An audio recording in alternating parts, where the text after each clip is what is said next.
近日，据南海战略态势感知发布消息称，之前在我国南海活跃的美侦察机，最近转移了侦察重心，在我国黄、东海上空频频现身，仅在7天内就进行了4次侦察活动。自拜登新政府上台以后，美军在我国3大海域的活动是越发的频繁。据外媒报道称，在今年5月的时候，美军至少派出了72架次的侦察机前往南海对中国展开侦察活动。这个数据也是创下了同期美军对中国侦察的新纪录，也因此很难不怀疑美军将会在我国的黄东海也展开高密度侦察活动。除了与日俱增的侦察活动，美军在上月还和日本和法国举行了名为夺岛，实则针对中国的军事演习。美国甚至还试图派遣军舰强闯我西沙领海，结果被中国卫星捕捉，并被我海军果断驱逐。之后，中国为了展示维护地区和平的决心，在南部战区也开展了实弹演习。那么，美国为什么要无视中国的实弹警告，在南海被中国打脸以后，还要跑来黄东海这边找事呢？美国现在实属内忧外患。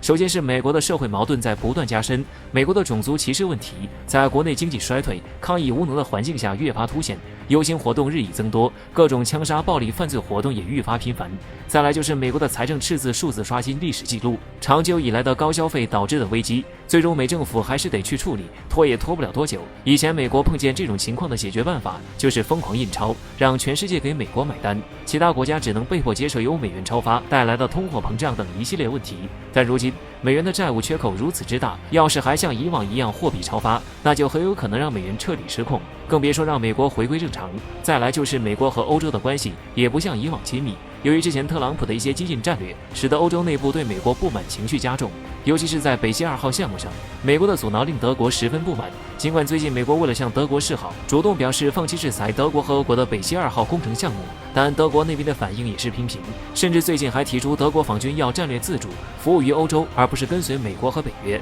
欧洲也不是没有看出美国正在走下坡路，风光的时候自然可以通行，但是光环不在的时候，那就不好说了。美国在我国3大海域频频活动，一是有把内部矛盾转移为外部矛盾的需要，迎合美国国内的反华情绪，让民众更多关注到中国这个假想敌。再来就是为了向盟友和合作伙伴秀肌肉，展示自己的强大。最后也有武力向中国施压的意思，希望中国为了和平能向美国割肉输血。军事专家宋忠平此前就说到，美军加大对中国的侦察力度，是在准备可能爆发的局部冲突。毕竟如果美国霸权持续衰落下去，而国内状况又不能缓解，很有可能会同中国进行军事对抗。而我国南部空军公众号上最近首次公开了轰6K 轰炸机发射巡航导弹的画面，该巡航导弹可是远程精确打击的利器。中国的此次亮剑也在告诉美国，不是打不下你的轰炸机，只是还没动手而已，要打中国从来是不怕的，不亮剑只是中国谦虚罢了。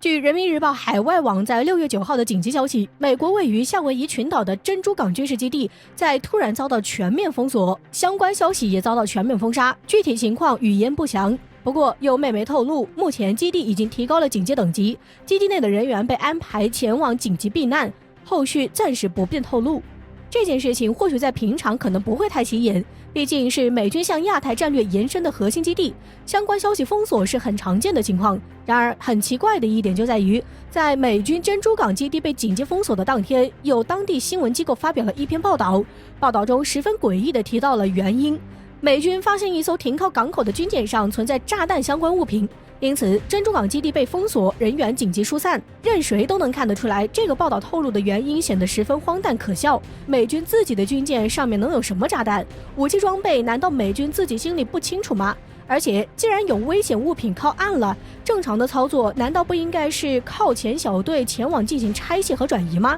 怎么变成了紧闭大门就不管不问了？难不成任由危险物品摧毁军事港口？再有一个很奇怪的点，就是在事情发生后大约6小时左右，该基地就解除了封锁状态。该基地对外宣称不再处于封锁状态，但危险信号仍未解除。这一前一后的说法如此矛盾，着实让整件事情显得无比诡异。有观察人士指出，珍珠港军事基地不是通常的美军基地可比，前者作为美军在太平洋的核心军事设施，既是海军、空军的支援基地，更是美军重要的造船厂所在地。当地前后约5.5万人，其中既包括了军人，也存在相关家属和社会招募的文职人员。因此，这一次突发的诡异封锁，与其说是出现了危险物品，不如说是有某种无法对外描述的重要物件。需要临时储存在该基地，因而才会如此大动干戈。又是紧急疏散人群，又是紧闭大门，防止人员疏通，进行高度保密工作。而当前国际形势下，台海局势已经成为中美角力的重要地区。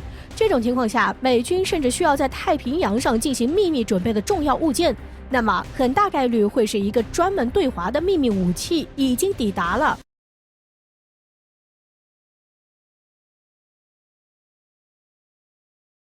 近日，据观察者网援引《华尔街日报》等美国媒体报道，美国近日参议院会议通过了美国创新与竞争法案。该法案中，美国计划将拨款2500亿美元来应对迅速崛起的中国。美国认为中国是美国政府如今面临的最大经济挑战。如果美国还不采取任何行动的话，中国很快就会成为世界头号的经济强国。其实，美国一直都是将中国作为自己的假想敌，各种想法来阻止中国继续发展，避免中国成为世界科技的领军国家。美国媒体认为，近年来美国政府的很多行为彰显出了和中国对抗的局面，包括一些科学投资。美国政客们都用为国家的经济和安全担忧为挡箭牌，把矛头指向中国，一再强调绝不能让中国来主导新兴领域。有了美国政客的一再引导，促使美国更多群众也将中国视为敌对的国家。但我们不得不承认，美国这只是将自己推向衰落的境地，因为一个发达国家应该想着如何提高国家实力，发展高科技领域，而不是如何针对其他国家，以遏制其他国家发展为目的来制定法案。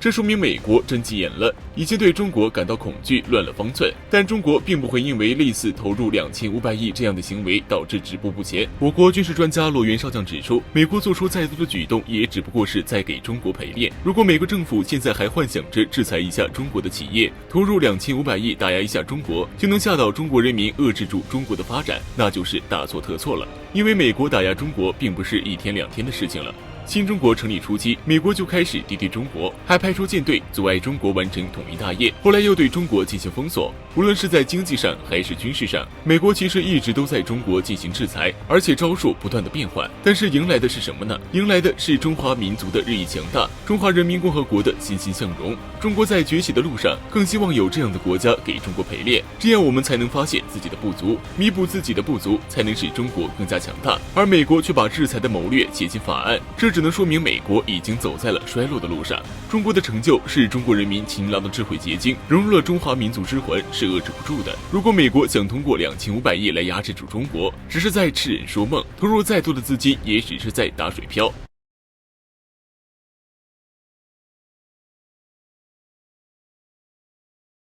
最近，美国极具挑衅性质的使用军用运输机登陆台湾岛，并派遣3名国会参议员进行所谓的3小时疫苗援助访问，可以说触犯了中国的底线。3名国会议员不大大方方的乘坐舒适的公务机从美国飞往台湾，却绕道从韩国的空军基地乘坐军用运输机飞往台湾，明显的醉翁之意不在酒。但无论美国人有何打算，中国军队都做好了应对一切的准备。很快，中国东部战区的部队开始了新一轮的大规模实战演习。据环球网的报道，中国人民解放军东部战区最近装备了一批最新型的 PCL-181卡车炮，趁此机会，部队将新型火炮拉到沿海地区，练习间接火力战术，检验部队对新装备的掌握程度和实战适应能力。有军事专家表示，间接火力战术可以使用火炮达到更远的射程，并且比以前的校射方法为更灵活。新型的卡车炮在先进的综合火控系统的管理下，可以采用更为分散、更为灵活的布置方式，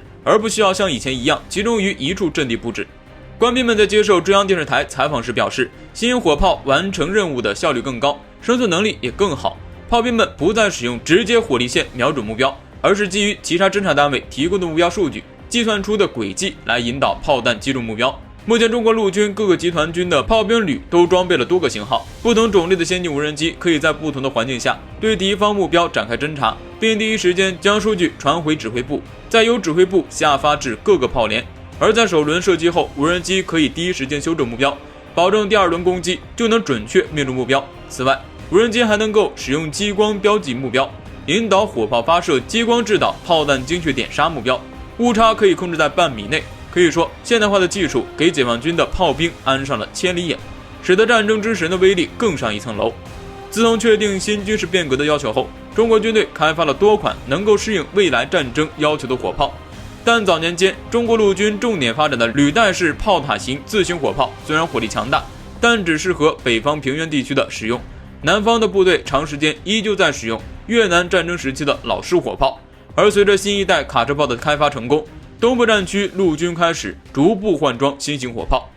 据官方媒体报道称， PCL-181 中国陆军目前最先进的155毫米口径车载榴弹炮，其反应速度快，可由运9战术运输机空运。尽管美国最近挑衅军用运输机登陆台湾岛，想要进一步加强与台湾岛的军事关系，但各方都应该知道，解放军在台湾问题上拥有压倒性的军事优势。最新的火炮演习就是一个例子。莫说被称之为老古董博物馆的台湾陆军，就是连现役的美军炮兵火力恐怕都要完败于中国陆军。